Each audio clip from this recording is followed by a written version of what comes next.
깊이가 다른 경제 컨텐츠 3프로TV 오늘 아침 라이브 정용진 이주호입니다. 네, 오늘은 9월 1일 월요일입니다. 네. 네, 월요일 한 주도 시작하고 한 달도 시작하고 네. 9월 1일이 됐고요. 이제 올해도 9, 10, 11, 12 넉 달 남았습니다. 참 빠르네 진짜. 아유. 이주호 기자는 그래도 좀 그렇게 빠르진 않죠? 아직은. 네, 뭐 정프로님보다 덜하죠. 시속 50이시니까. 무척 부럽습니다. 네. 아유, 그나저나 저 강릉 쪽에 그 지금 가뭄이 너무 심해갖고 뭐 소방차 막 인근 지역에서 다 출동하고 하는데도 네. 안 되는 모양이에요. 이쪽은 또 비가 오는데. 네, 그 지금 서울 경기권은 또 굉장히 또 비가 많이 왔잖아요. 네. 아침에 참 그렇게 아주 크고 넓지 않은 나라 같은데도 뭐. 이게 한쪽에서는 비가 엄청 오고 한쪽은 너무 가뭄이고 이런 일들이 또 있네요. 투자하시는 분들도 누구는 바로 옆집 사는데도 엄청 많이 번 것 같고. 네. 자, 오늘 뭐 여러 뉴스들 그리고 또 경제 관련 뭐 투자 관련 이야기들 또 전해드릴 텐데요. 먼저 우리 권순우 팀장과 함께 뉴스부터 한번 체크를 해보도록 하겠습니다. 네. 권 팀장님 어서 오십시오. 어서 오세요. 예, 안녕하세요. 3프로TV 권순우 취재팀장입니다. 네, 반갑습니다. 반갑습니다. 진짜 벌써 9월이네요. 그렇습니다. 아유, 권 팀장님도 뭐 속도가 만만치 않을 것 같네요. 저는 엄청 느리던데요. 아, 그래요? 시간이 안 가요? 아하, 이런 부럽습니다. 뭐 어제 막 출근하고 싶은데 시간이 안 가가지고. 아유, 주말이 그게 힘들어. 맞아요. 주말이 그게 힘들어. 일요일 저녁만 되면 그래도 막 기운 나죠? 저렇게 얘기했었어야 되는데 후회 막십입니다. 네. 어제 뉴욕 증시가 좀 하락을 했습니다. 다우존스는 0.2% 하락했고요. 나스닥은 1.15% 하락했습니다. S&P 500은 0.64% 하락했는데요. 나스닥이 좀 큰 폭으로 좀 빠졌다라는 거를 좀 볼 수가 있습니다. 네. 그런 거는 좀 이벤트가 좀 있었다라고 보시면 될 것 같은데 어떤 이벤트가 있었냐면은 그 중국의 알리바바가 차세대 AI 반도체를 만들었다는 소식이 좀 전해졌습니다. 그러면서 이게 H20을 상대할 수 있는 그런 칩을 만들어서 관련 칩을 뭐 대체하게 될 것이다라고 좀 얘기가 나오고 있고요. 중국 정부 같은 경우는 일단 공공소유 데이터 센터의 절반 정도는 중국 업체로부터 공급을 받도록 지금 하고 있습니다. 이러다 보니까 그 엔비디아라든지 브로드컴 주가가 3% 넘게 떨어졌어요. 네. 그러면서 필라델피아 반도체 지수도 낙폭이 3%가 넘었고요. 뭐 TSMC, ASML, AMD, ARM, 램리서치, 마이크로테크놀로지 다 3% 넘게 하락을 했습니다. 그러면서 알리바바 주가 같은 경우는 좀 큰 폭으로 올랐습니다. 알리바바 주가 한번 보시면은 하루치가 13%가 올랐고요. 네. 올해 들어서는 알리바바 주가가 83%가 올랐습니다. 되게 많이 올랐죠. 그리고 우리는 잘 모르는 회사인데 그 캠브리콘 테크놀로지라고 이거 AI 반도체 회사거든요. 중국 회사입니다. 1년 올해 들어서 131% 올랐습니다. 그러니까 중국 테크들이 좀 많이 오르고 있어요. 근데 이 중국 테크 주식들이 이제 올라가는데 가장 크게 기여하는 사람은 아무래도 좀 그 트럼프 대통령이 아닌가 싶어요. 그러니까 지금 엔비디아 젠순왕 CEO도 계속 얘기하고 있는 게 그 못 쓰게 하니까 자꾸 쓰지 않냐. 만들지 않냐. 네, 만들지 않냐. 이게 자꾸 이렇게 우리 좋은 칩이 가면은 진짜 게임도 안 되는데. 그러니까 H100 들어가면 게임이 안 되는데 H20이 들어가면 그렇죠. 한번 해볼 만하다는 거죠. 네. 그런 식으로 자꾸 이제 그 붙는 경향들이 좀 있다. 그러니까 격차가 점점 좁아지고 있다라는 얘기인데 그 얼마 전에 제가 권석준 교수님하고 인터뷰했던 내용들 앞권에 한번 올린 적이 있었어요. 반도체 전문가. 예, 권 교수님이 그 중국에 좀 갔다 오셨나 보더라고요. 갔는데 진짜 완전 난장판이라는 거예요. 뭐가요? 뭐 없으니까 막 장비도 있는 거 다 뜯어서 다시 쓰고 그러면서 굉장히 빠르게 추격하고 있다는 거예요. 네. 어마어마한 하여튼 저 의지를 갖고 막 도전하고 있고 기존에 쓰던 장비나 아니면 부품 이런 것들도 그냥 다시 새 장비에 막 어떻게든 끼워 맞추고 있고 뭐 이렇게 한다는 거죠. 예, 예. 네. 그러니까 평소라면은 그렇게 안 했겠죠. 근데 이게 다 막혀 있는 상황이다 보니까 좀 그렇게 됐다는 거고 이제 화웨이 그러니까 딥시크 같은 경우가 이제 화웨이 반도체를 쓰기로 했다는 거예요. 네. 그러면서 이제 딥시크도 알리바바 거 쓸까 화웨이 거 쓸까 한번 검토를 하다가 이렇게 됐다는 건데 이게 이제 그 사실 제일 무서운 게 그 IT 생태계에서 제일 무서운 게 표준이거든요. 네. 그러니까 표준에서 어긋나게 되면은 이 그 기존에 있는 생태계를 이용할 수 없기 때문에 좀 더 나은 장비가 나온다고 그러니까 더 나은 기술이 나온다고 네. 하더라도 기존의 것을 계속 쓸 수밖에 없어요. 예를 들어서 뭐 윈도우에서 작동 안 되는 프로그램 네. 뭐 이런 거 저희가 쓰겠습니까? 못 쓰죠. 근데 중국 입장에서는 그걸 아예 못 쓰게 해놓으니까 뭐 그걸 별로 신경을 안 써요. 뭐 아예 생태계를 만들어 버리는 겁니까? 그러니까 뭐 하다 안 되면 윈도우도 만들지 뭐 야 이런 태도들을 좀 보이고 있는 게 네. 그 미국 증시에서 이렇게 되게 예민하게 반응을 한 거 보니까 와 이게 미국에서도 좀 실질적인 위협으로 좀 받아들이고 있구나라는 네. 사실을 좀 확인할 수 있었습니다. 네. 그 뉴스3 관련한 얘기는 아닌데요. 그 빌보드 순위에 캐대현? 그러니까 통산 7번째 장성을 차지한 그룹이 있었으니 BTS를 넘어섰습니다. 뭐요? 스트레이키즈. 에? 에? 스트레이키즈? 스트레이키즈. 스트레이키즈가 BTS를 넘어섰어요? 예, 오늘 올라온 보도인데요. 그러니까 네. 빌보드에 올라온 보도입니다. 네? 그러니까 빌보드에서 이렇게 기사를 쓴 건데 스테이키즈 카르마가 빌보드 2200에 7번째 1위를 달성했다. 네. 그러니까 빌보드 역사상 처음입니다. 진짜? 예.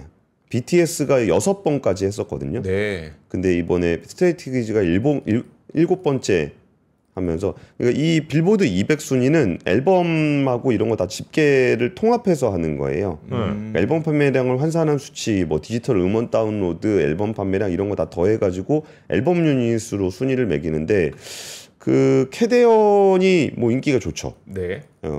2위를 차지했습니다. 캐대언을 누른 스트레이키즈. 그래요. 그렇구나. 스트레이키즈가 JYP인가? 네, JYP입니다. 아 맞죠? 예. 네.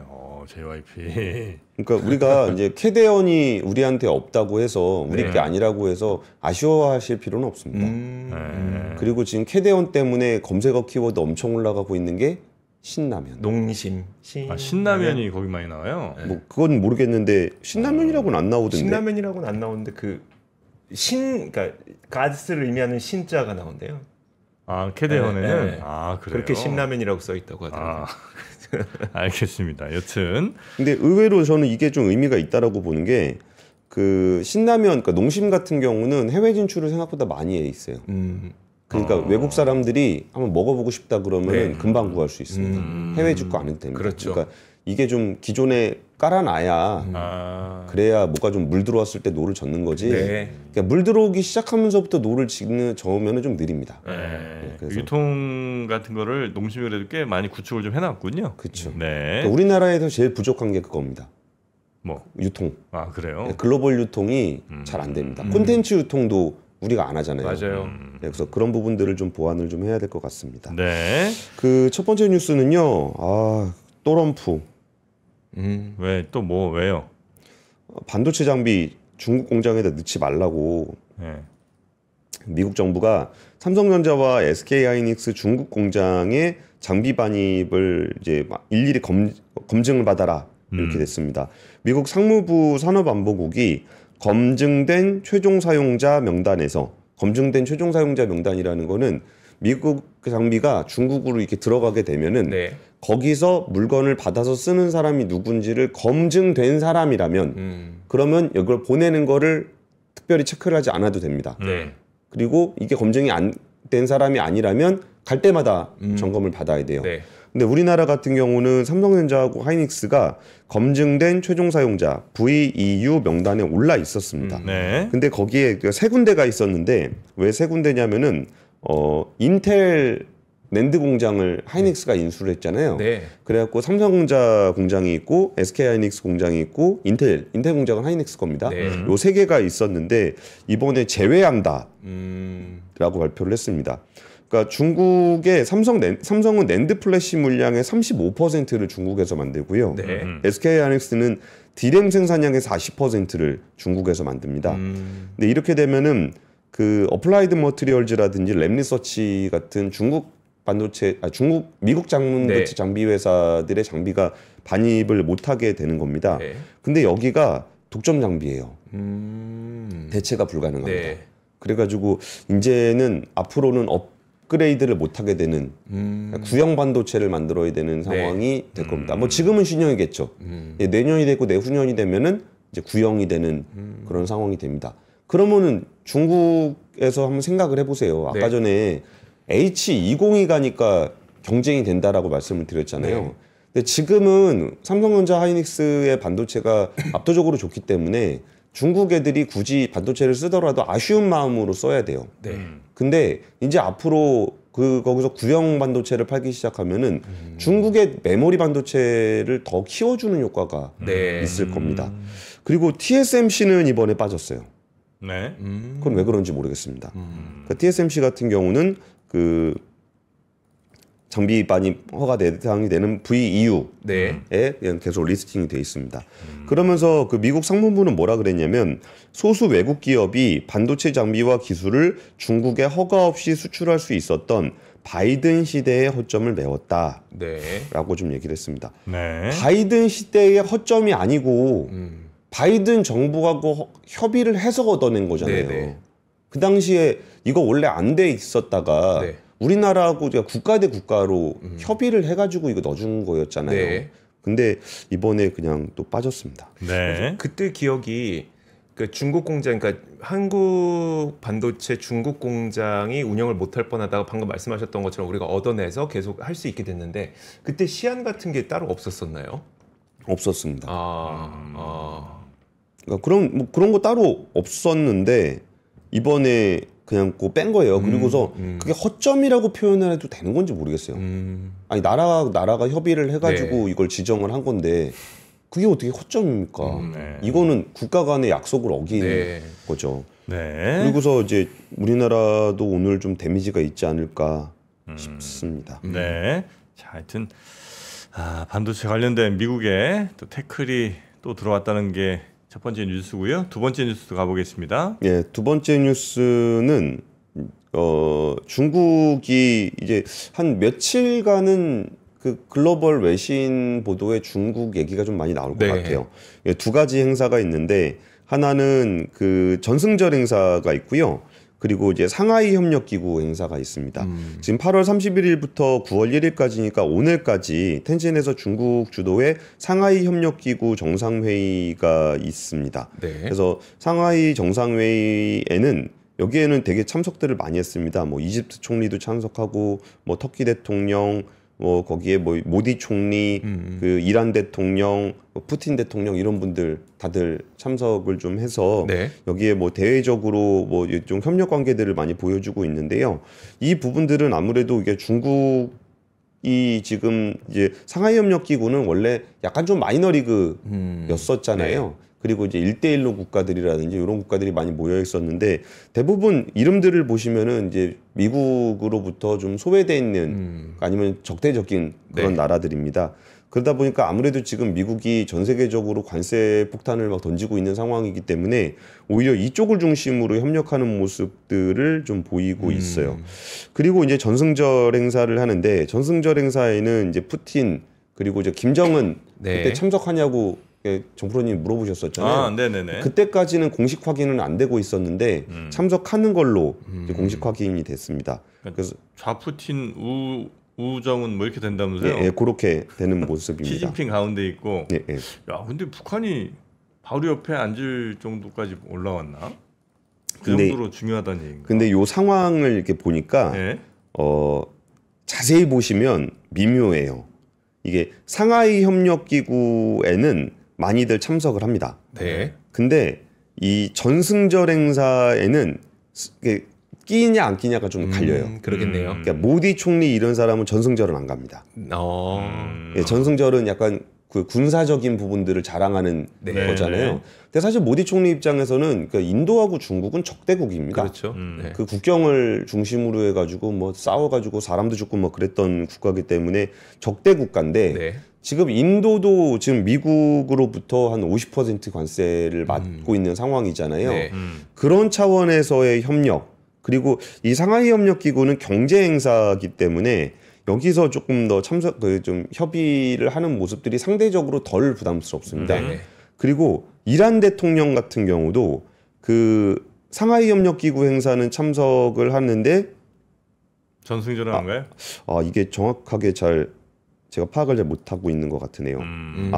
이집트 총리와 터키 대통령 네. 여기는 그 상하이 협력 기구에만 참석을 합니다. 그러니까 상하이 협력기구 쪽은 대체로 좀 많이 가고 전승절은 좀 가는 국가들이 좀 적은 모양이네, 그죠? 예, 그렇죠. 네. 그리고 전승절에는 뭐 동남아, 중앙아시아, 아프리카 국가들을 중심으로 25개국이 참석을 합니다. 그러니까 이제 특별히 무역에 부담이 없고 네. 중국으로부터 직접 도움을 받아야 되는 국가들 중심으로 전승절 행사에 참석을 하는 모습을 좀 보이고 있습니다. 네, 우리는 우원식 의장이 네. 가는 걸로 돼 있습니다. 알겠습니다. 네, 그래서 이 부분들은 근데 참 이렇게 보면은 이게 저도 이게 열심히 요새 미국을 상대로 우리가 어떻게 좀 미국하고는 가까워질 수밖에 없는 동맹이잖아요. 네. 중국이랑은 멀어질 수밖에 없는 이웃이고. 네. 그럼 이 안에서 뭔가 좀 돌파구를 찾아보는 우리의 자리가 어딘가를 계속 좀 찾아보고 있는데 이게 모든 나라들의 고민이 와 어떻게 전 세계에서 이렇게 물건 사는 나라가 미국밖에 없나. 그러니까요. 진짜 고민이 돼요. 그러니까 그 베트남 같은 경우에 미국에다가 수출을 해야 되잖아요. 네. 그러니까 미국에다가 수출을 해야 되는데 그러면 중국 수입이 늘어나요. 네. 그러니까 공급망 자체가 이렇게 되어 있기 때문에 물건 사는 나라가 미국이니까. 미국밖에 없는 거예요. 그러니까 전 세계 모든 제조업 좀 한다는 나라가 다 미국에다 팔려고 하는 거고 그럼 중국에 대한 태도는 어떠냐? 그러니까 중국도 사긴 사죠. 네. 근데 이게 점점 자립화를 하고 있잖아요, 중국은. 네. 그러니까 중국을 상대로 여기서 제조업을 해서 뭘 팔겠다. 잘 안 되는 거예요. 그러니까 아세안 국가들도 뭐 중국이랑 뭐 가까워 보이지만 팔 게 없다는 거예요. 그러면서 나왔던 얘기가 뭐 중국이 두리안 말고 사는 게 뭐가 있냐. 네. 그러니까 진짜 진지하게 아세안 국가들은 그 얘기를 해요. 네, 네. 맨날 뭐 니네가 뭐 두리안이나 사지 뭐 우리 거 사주는 게 뭐 있냐. 맨날 니네 거 팔기만 하지. 그러면은 누가 사줘야 되냐? 다시 미국이라서 울며 겨자 먹기로 관세 맞으면서까지 미국이랑 가는 이유가 그 나라들은 구매력이 있는 나라가 미국밖에 없더라. 네. 근데 우리는 구매력뿐만 아니라 동맹 관계이기 때문에 이게 가까워질 수밖에 없는 사이인데 네. 자꾸 뭘 달라 그러니까 네. 그게 좀 부담스러워서 그 안에서의 좀 적절한 위치를 찾아가는 게 중요한 것 같습니다.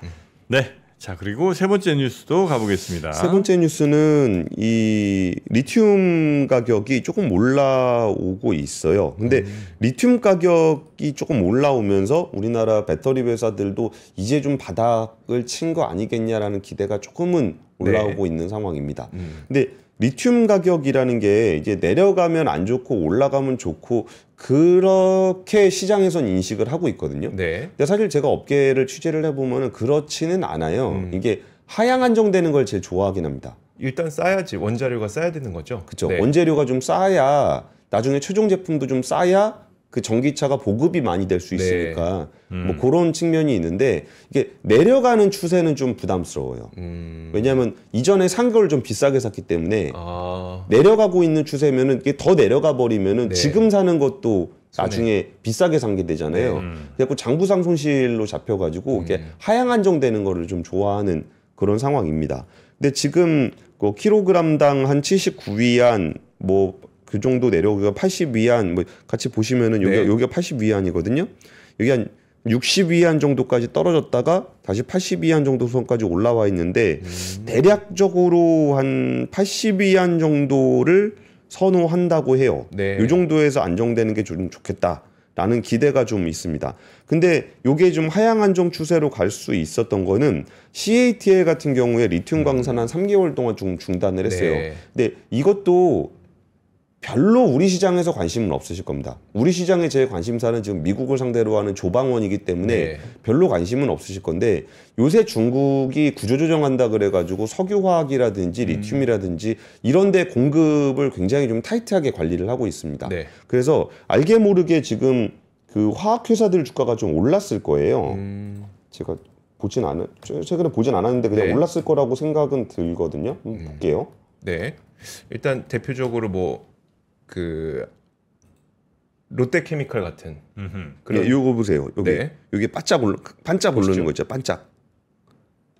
한없이 바닥으로 갈 것 같았던 주가가 반짝 올랐어요. 네. 이게 지금 이제 공급 관리를 좀 하고 있거든요. 그리고 리튬 관련해서도 공급 관리를 좀 하고 있다 보니까 이게 가격이 좀 반등하는 모습을 보이면서 그 2차 전지가 좀 바닥 아니겠냐라는 기대가 좀 있는 거고. 근데 사실 뭐 그 부분과 더해서 뭐가 있냐면은 9월 8일부터 11일까지 라스베가스에서 아리플러스 2025라는 행사가 있어요. 네. 그 배터리 관련한 행사인데 그러다 보니까 우리나라 배터리 회사 삼성 SDI하고 LG 에너지 솔루션이 배터리 신제품을 공개를 합니다. 네. 그래가지고 이제 삼성 배터리 박스 2.0이라고 LFP 배터리를 처음으로 만들어서 공개를 해요. 그리고 이제 LG 에너지 솔루션 같은 경우도 ESS용 LFP 배터리를 내놓고 있거든요. 네. 그러다 보니까 이제 그 LFP 배터리가 좀 가격이 좀 저렴하잖아요. 네. 그래갖고 이제 차보다는 이 ESS 쪽으로 많이 ESS 쓰게 되니까 요게 그 뉴스 플로우를 말씀드리려고 그러는 거예요. 네. 그러니까 좀 시니컬하게 보시면은 요새 배터리 관련한 좋은 소식이 왜 이렇게 좀 나오는 것 같아? 배터리 주가 왜 움직이는 것 같아?라고 한다면은 9월 8일 날 행사를 앞두고서 회사들이 그 신제품을 공개하고 있기 때문에 네. 약간 그런 성격이 있다라는 말씀을 좀 드리는 거고 이 업황으로 보게 되면은 이게 그 중국에서 약간 좀 공급 관리를 하게 되면서 네. 약간은 원자재 가격이 좀 반등하는 모습을 보인다라는 소식까지 전해드리겠습니다. 네. 배터리 관련된 아마 여전히 또 투자하시는 분들, 투자 중이신 분들도 많을 텐데 아마 좀 참고될 만한 뉴스가 아닌가 싶고요. 권 팀장님은 여기서 보내드리고 예. 내일 다시 뵙도록 하겠습니다. 예, 네, 네, 알겠습니다. 고맙습니다. 감사합니다. 네, 감사합니다.